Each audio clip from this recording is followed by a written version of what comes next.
Father, Son, and Violin. A personal life story tells the vivid of Mao's China. Daniel Olson Chen. Dedicated to my parents and all of their generation. Special acknowledgements. My special thanks to Ms. Mercedes Larbenz. Without her encouragement and inspiration, hard work in editing, artwork and her publishing assistance, this book would never have been made public. Father, Son, and Violin. Chapter 26, The Ending.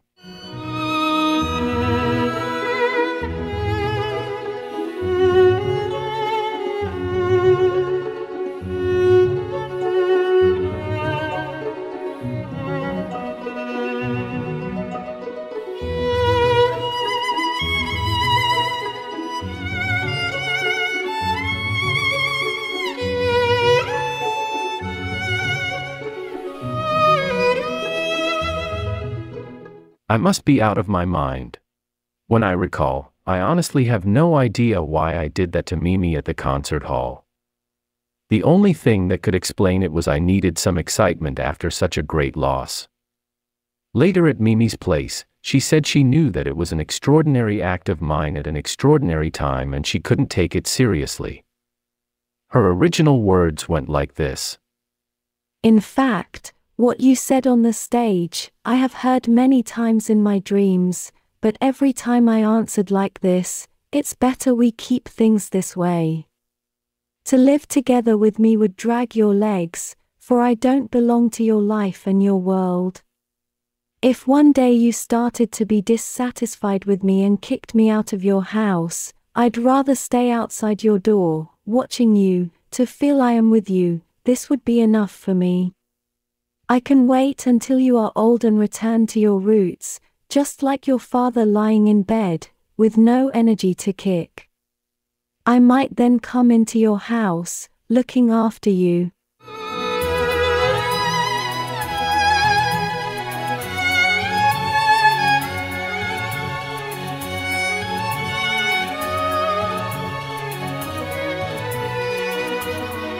Father has passed away. A dead person, without a soul and feelings, it's only a pile of substance now. However, till today, I still can't find an accurate explanation of why I didn't go to the hospital to see my father's remains for the last time.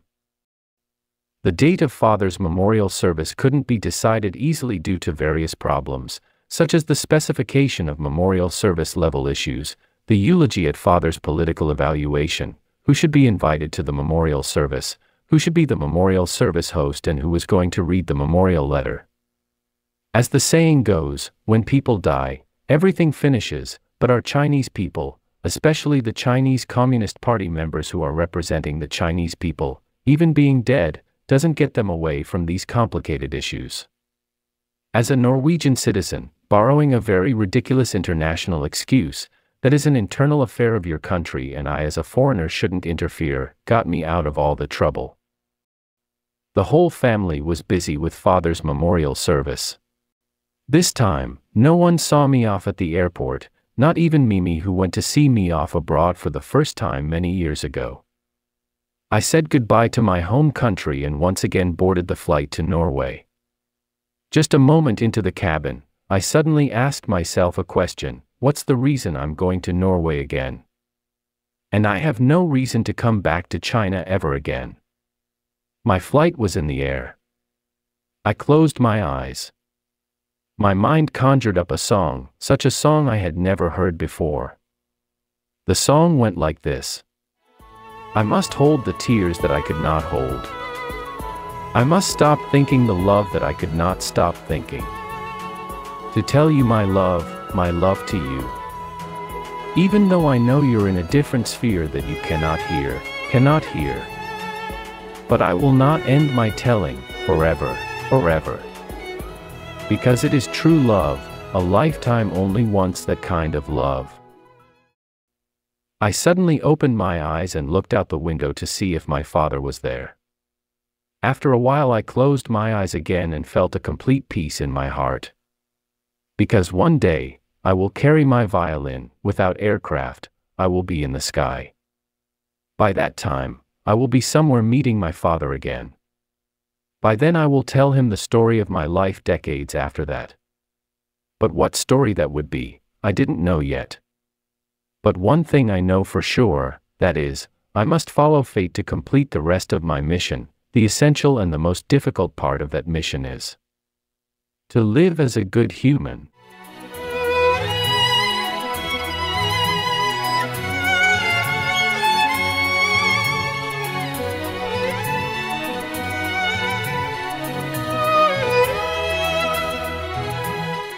Epilogue. After I left China, a week later Father's memorial service was finally held. My brother Danson spoke on behalf of our family. In his speech he repeatedly thanked the Communist Party and socialist country. I've always wanted to ask him what exactly he was thanking them for. Mimi attended the memorial service as a family member of ours. She used the 200 renminbi that my parents gave to me when I went abroad the first time, the 200 renminbi my father saved from his cigarettes for many years, to buy a bunch of flowers dedicated to my father in my name. Mimi also put the remains of my white violin at my father's side and had them cremated together. My violin became smoke, with father's soul, floating into infinite time and space.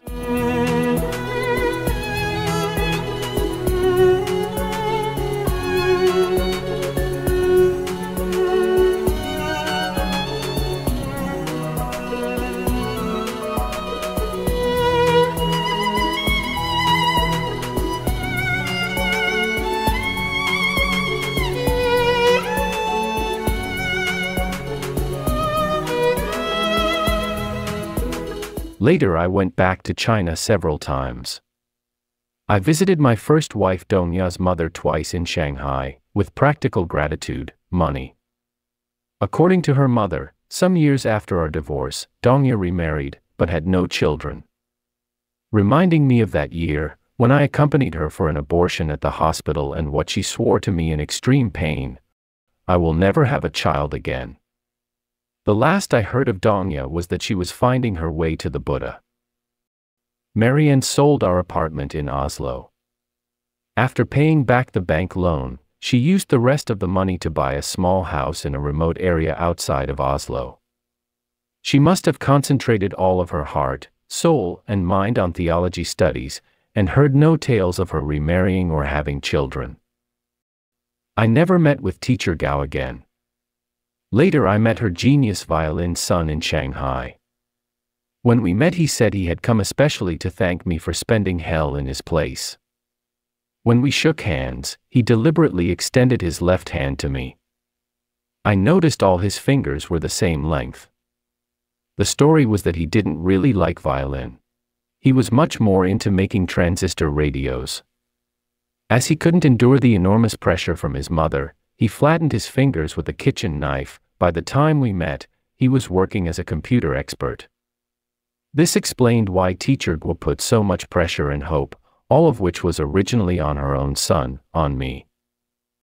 My other violin teachers, Li Xingtao, Yu Bo Ping, Xing Zhonghua, and Boy Hansen all passed away one after another, with only Professor Yu Li Na still healthy and active on the front line of violin education in China. Among them, only Yu left an immortal sound material in the form of the Liangzhu Concerto, known as Butterfly Lovers in the West, while the others left none, or very little. My master Crow also passed away, and no one knows when and where he died. Jiang Langsha, after getting out of China, became an influential net writer. Apart from many works in Chinese, he also writes in English. Just recently I received an email from him telling me he had completed an autobiography titled, My Father, in English, and is now trying to find a publisher. Uncle Feng's self-built small shed, as a legal construction, was demolished. He hid in an abandoned room at a construction site, moving constantly from place to place. No one knows how many times they had moved. Of sickness and old age, Uncle Feng finally passed away. People could only assume Chu Xiaolin, the vegetable girl, without Uncle Feng's care, starved to death a few days after Uncle Feng's death. After many twists and turns, I finally found Chu Xiaolin's uncle's leather envelope that led to so many tragedies. I returned the envelope to Chu's aunt, who was at the edge of her life. The aunt looked at the envelope, first burst into tears and then laughed. She opened the envelope in front of me.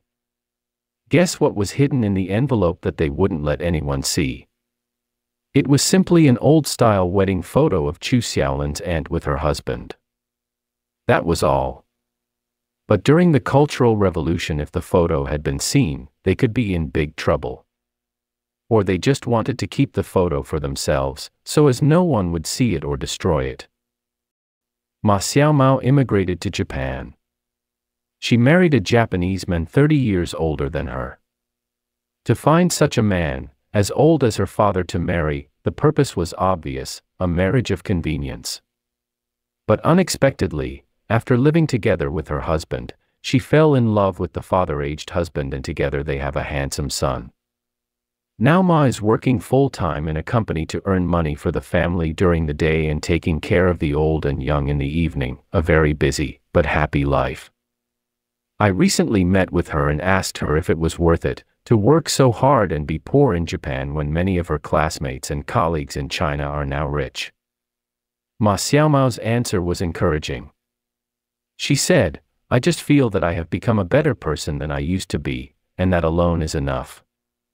On this point, I can also attest, as she has repeatedly invited her ex-husband's parents to visit and recuperate in Japan as her own parents. She also recently took time off to return home and care for the elderly because Lu was hospitalized.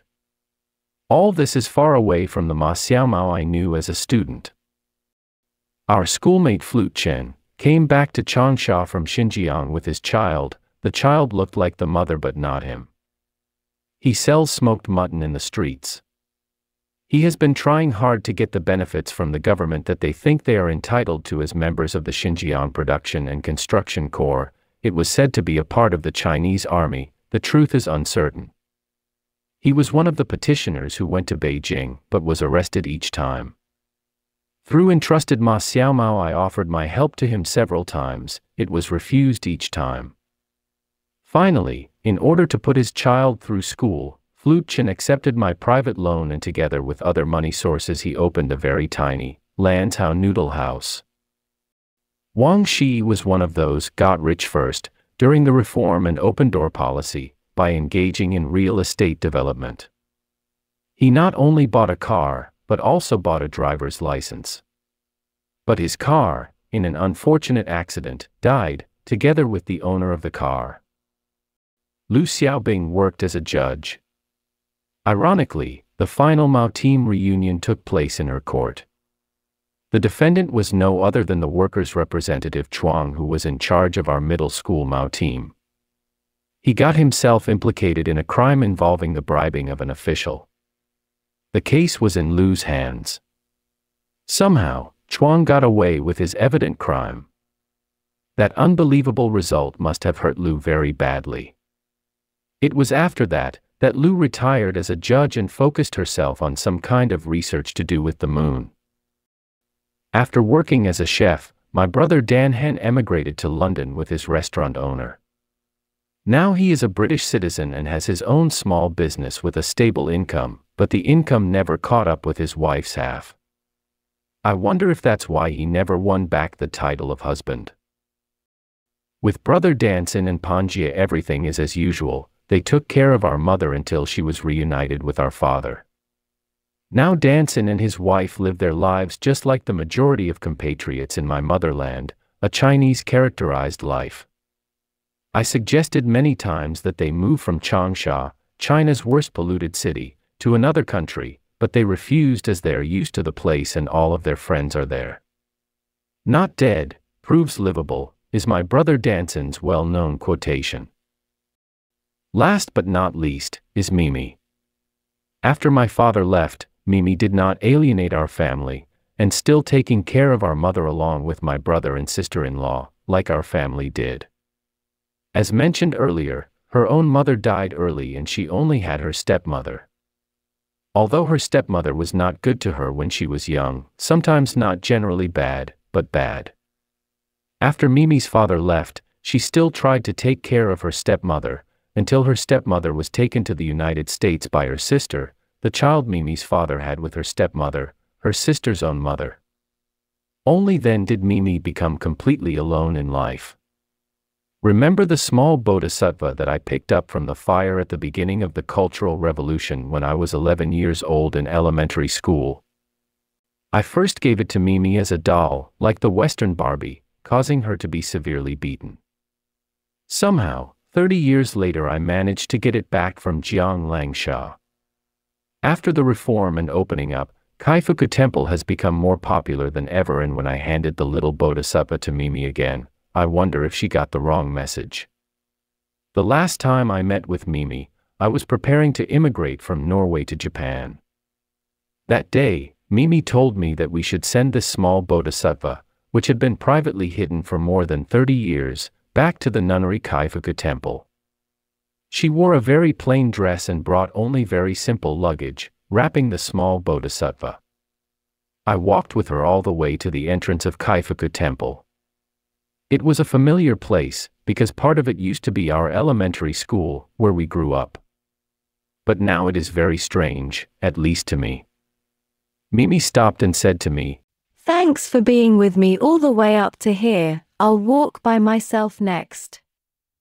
Don't you wait, because I may stay inside a little longer." That was our goodbye, because Mimi never came out.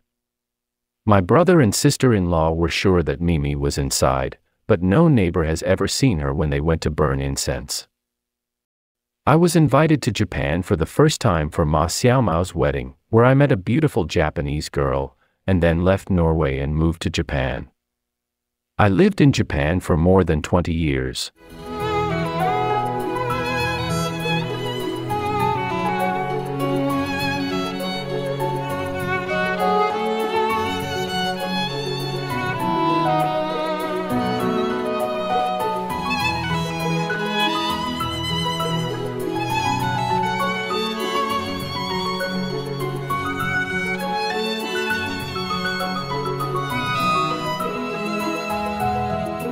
This book, Father, Son and Violin, introduces the journey to the new China, using my life as a violinist and my relationship with my father as the main axis.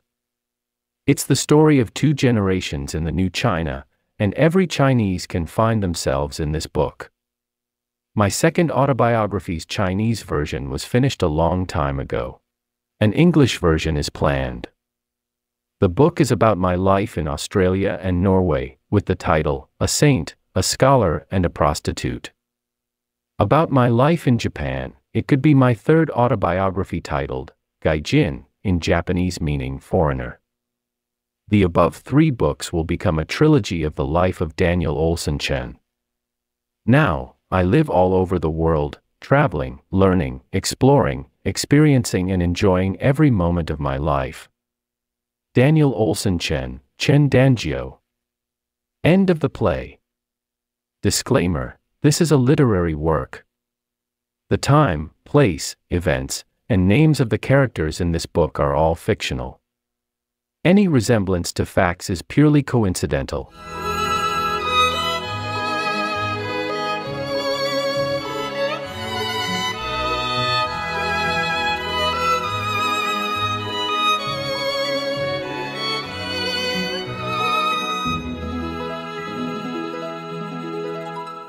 About the author.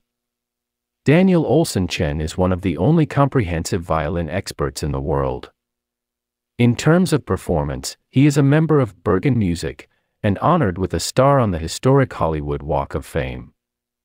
He attended the Hollywood Celebration ceremony in 2015, representing the team on the red carpet for media interviews, and has an extensive list of outstanding musical compositions and recordings.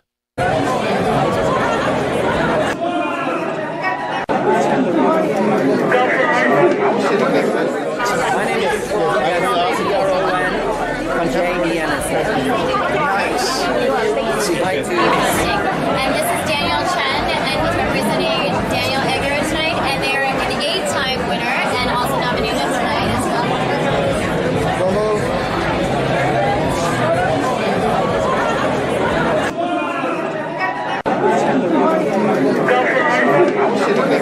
From Norway, I believe the city is Bergen. Now, let me tell you about this category. We have submissions from all over the world, and for some reason, 60 or 70% of them are from Spain. He has been awarded the Certificate of Merit in the Mittenwald International Violin Making Competition for violin and bow making, and has made and repaired violins and bows for many top professional violinists. In 2012, China's national TV series King of Style produced a 40-minute documentary on Daniel's violin life, featuring him as the highest achiever in the violin field and the world's #1 violin sound tuning expert. Writing is one of the passions and talents of Daniel Olsen Chen, and for his Chinese book, The Violin Lady, was named Outstanding Writer of the Year 2002 in Taiwan. He was once called the #1 Chinese internet writer in Japan. Christian's Violin was written as a movie script in English by Daniel Chen in Hollywood and registered by the Writers Guild of America. The English version of Father, Son and Violin was published in the U.S. Although he is a Norwegian citizen settled in Japan, he is in fact a citizen of the earth, and is constantly exploring through his YouTube channel AV Daniel Violin, sharing his vast knowledge of the violin and his travel adventures. Daniel Olsen Chen, Chen Danjiu, was born in the New China. His great-uncle, Chen Runlin, a great Chinese educator, was the former teacher of Mao Zedong and Zhu Rongji. Both parents were members of the Chinese Communist Party. His father served for the United Front Work Department of Hunan Province, was a colleague of Comrade Hua Guofeng, and later moved to the Hunan Provincial Science and Technology Commission and the Hunan Provincial Bureau of Weights and Measures. Now, entering his old age, Daniel Olsen Chen still strives to learn new academic knowledge and skills every day with his young mind, working tirelessly to create and produce new musical works and write new books. Let's keep looking forward to his new works.